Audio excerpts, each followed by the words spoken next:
오늘 말씀 본문은 누가복음 23장 44절에서 47절, 50절에서 53절까지입니다. 때가 제6시쯤 되어 해가 빛을 잃고 온 땅에 어둠이 임하여 제9시까지 계속하며 성소의 휘장이 한가운데가 찢어지더라.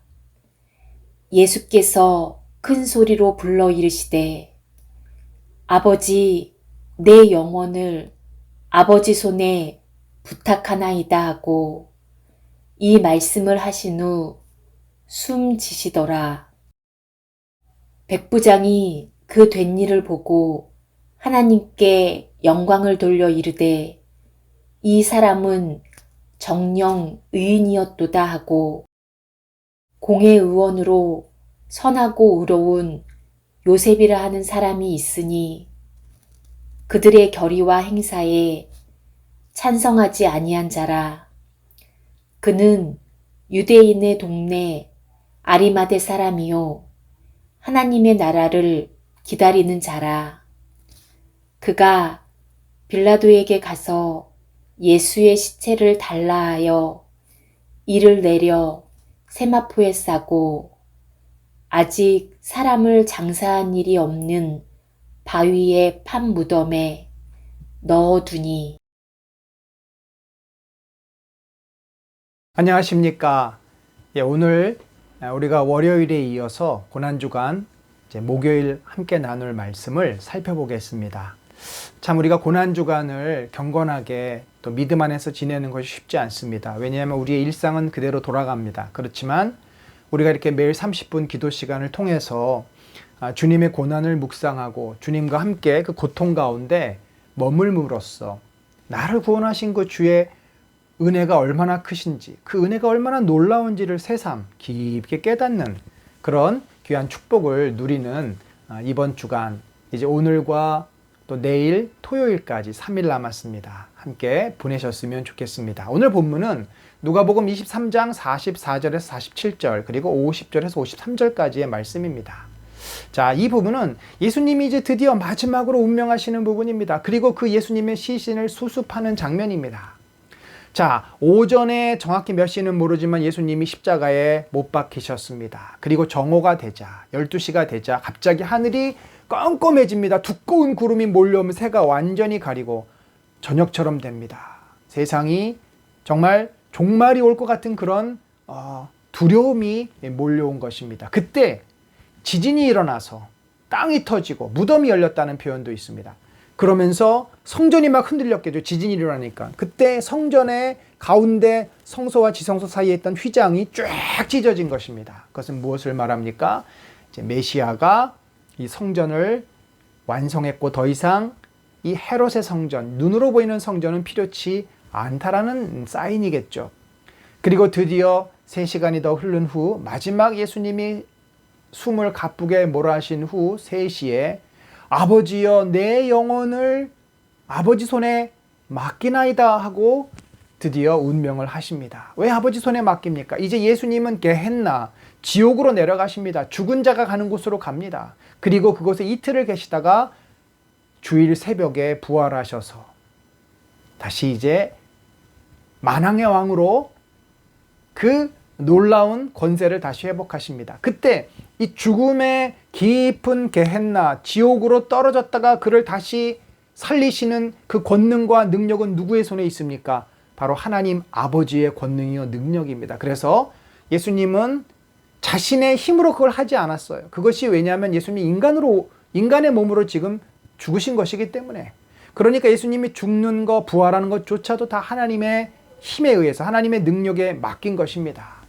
자, 이렇게 운명한 예수님을 바라보는 시선, 오늘 본문에 세 시선이 나오는데 첫 번째 시선은 백부장. 자, 이 백부장은 사형 집행에 책임을 지고 처음부터 끝까지 다 지켜보고 그것을 집도했던 사람이죠. 그 사람의 결론이 뭐예요?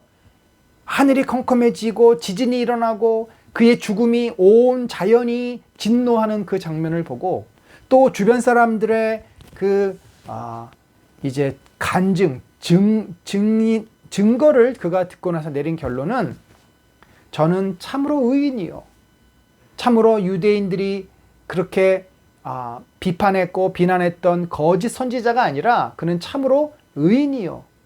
정말 이 시대를 구원할 구원자였다라고 고백을 하면서 그를 영광 가운데 데려가시기를 하나님께 기도하는 마음으로 하나님께 영광을 돌립니다. 아마도 이 백부장은 이러한 그 예수님의 죽으심과 예수님의 메시아 되시는 그 고백을 통해서 초대교회 성도 중에 하나, 마치 고넬료처럼 나중에 그가 어디로 부임이 되는지 모르지만 그곳에서 또 교회를 세우는 그러한 믿음의 사람이 됐을 것입니다.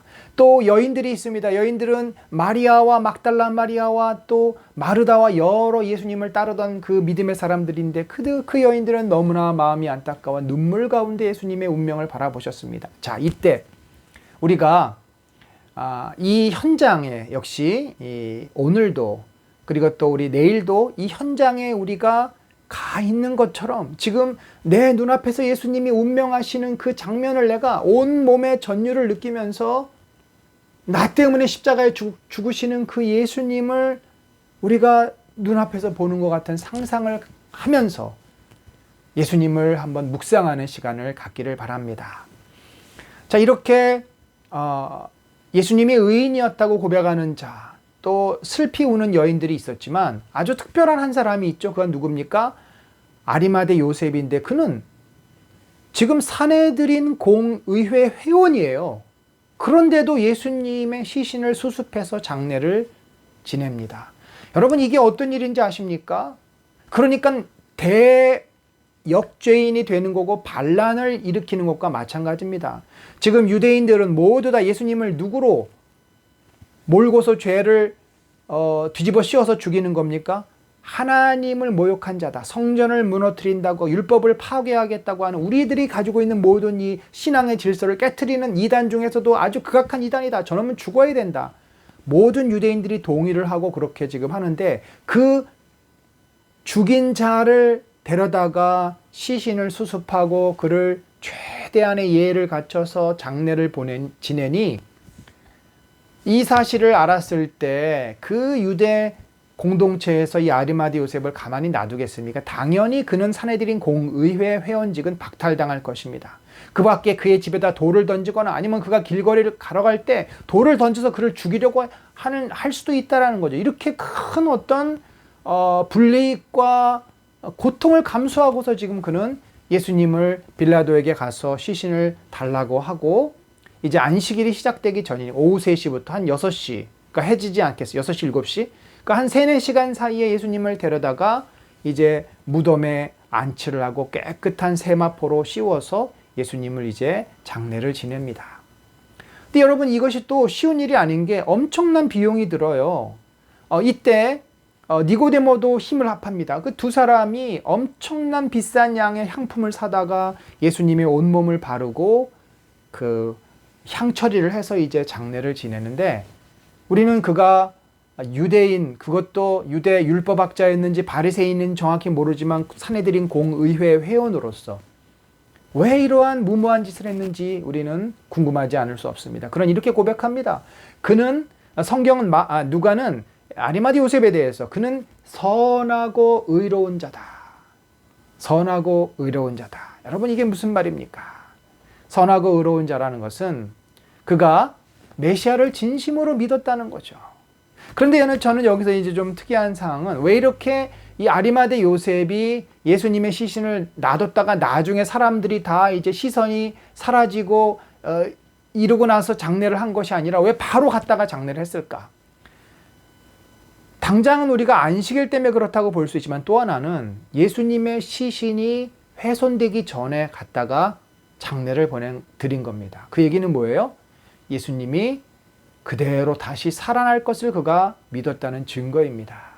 예수님이 지금 시신이 만약에 없어져 버리면 불에 태워지거나 그런 두려움이 있는 거죠. 예수님이 그대로 장례를 하면은 다시 예수님이 말씀한 것처럼 3일 만에 부활할 거라는 그 믿음이 그에게 있었습니다.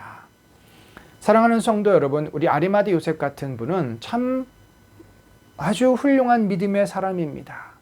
모든 핍박과 혼란과 불이익을 감수하고 자신의 믿음대로 예수님에게 최선의 헌신을 다한, 자신의 재산과 모든 것을 다 드려 그분을 메시아로 고백한 참된 믿음의 사람입니다. 우리가 이 고난주간을 보내면서 이 아리마대 요셉의 마음을 또 묵상하며 고난주간을 참 하나님의 은혜 가운데 보내시기를 바랍니다. 말씀 기도. 오늘 말씀을 통해 2가지 기도 제목으로 기도하겠습니다. 예수님이 십자가에 매달려 죽어가시는 전 과정을 직접 눈으로 보고서 예수님을 믿게 된 백부장의 입장으로 십자가에 매달려 죽어가시는 예수님을 상상하며 깊게 묵상합시다. 자신에게 찾아올 사람들의 비난과 불이익을 두려워하지 않고 예수님을 장례 지낸 아리마대 요셉처럼 어떤 비난이나 불이익이 있을지라도 주님의 뜻을 이루기 위해 나의 것을 주님께 드리는 주의 제자가 되게 하소서.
중보기도.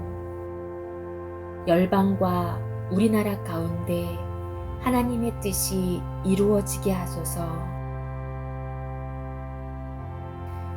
최진 선교사님이 4월 17일 파송 예배를 드리고 24일 말레이시아 코타키나발루로 출국하는 모든 과정 가운데 하나님의 선한 인도하심과 은혜가 넘치게 하소서. 이원용 목사님이 인도하시는 영성 세미나가 코로나와 사람들의 무관심으로 중단된 상태인데 다시 영성 세미나가 진행되고 이로 인해 많은 성도들이 영성 회복의 은혜를 누리게 하소서.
우리 교회가 하나님께 영광을 돌리는 하나님의 나라가 되게 하소서. 나의 죄값을 대신 치르기 위해 십자가에서 몸이 찢기시고 피를 흘리시며 죽어가신 예수님의 고통을 기억하며 자신의 목숨을 내어주신 예수님의 사랑을 깨닫게 하소서.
부활절을 계기로 지난 코로나 기간 동안 모이기가 어려웠던 공동체가 다시 한마음으로 모여 서로 사랑의 교제를 나누고 모든 성도들이 힘써 교회를 세워나가게 하소서.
이경숙 권사님 늑막에 물이 다 빠지게 하시고 스테로이드 부작용을 최소화시켜 주시며 모든 통증에서 자유롭게 하시고 체력과 면역력을 주셔서 항암 치료를 잘 받게 하소서.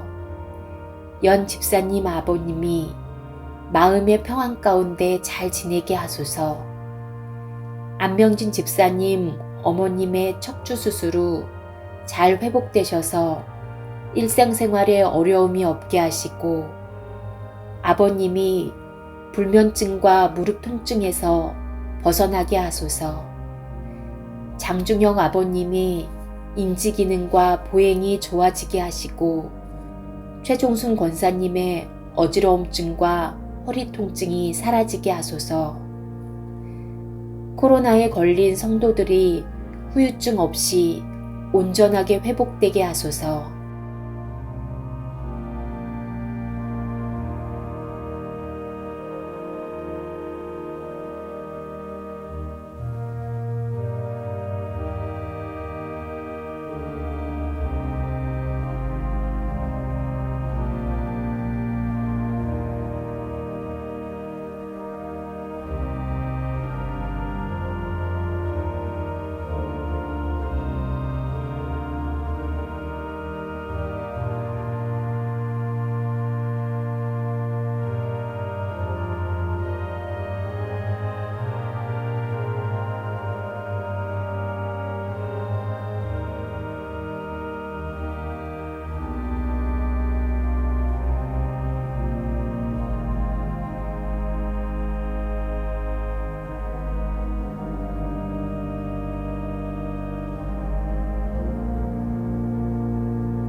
하나님과 깊게 교제하는 30분 영성 기도를 통해 우리를 사랑으로 인도하시는 예수님의 은혜를 누리시기 바랍니다. 오늘도 주님과 동행하는 하루 되세요.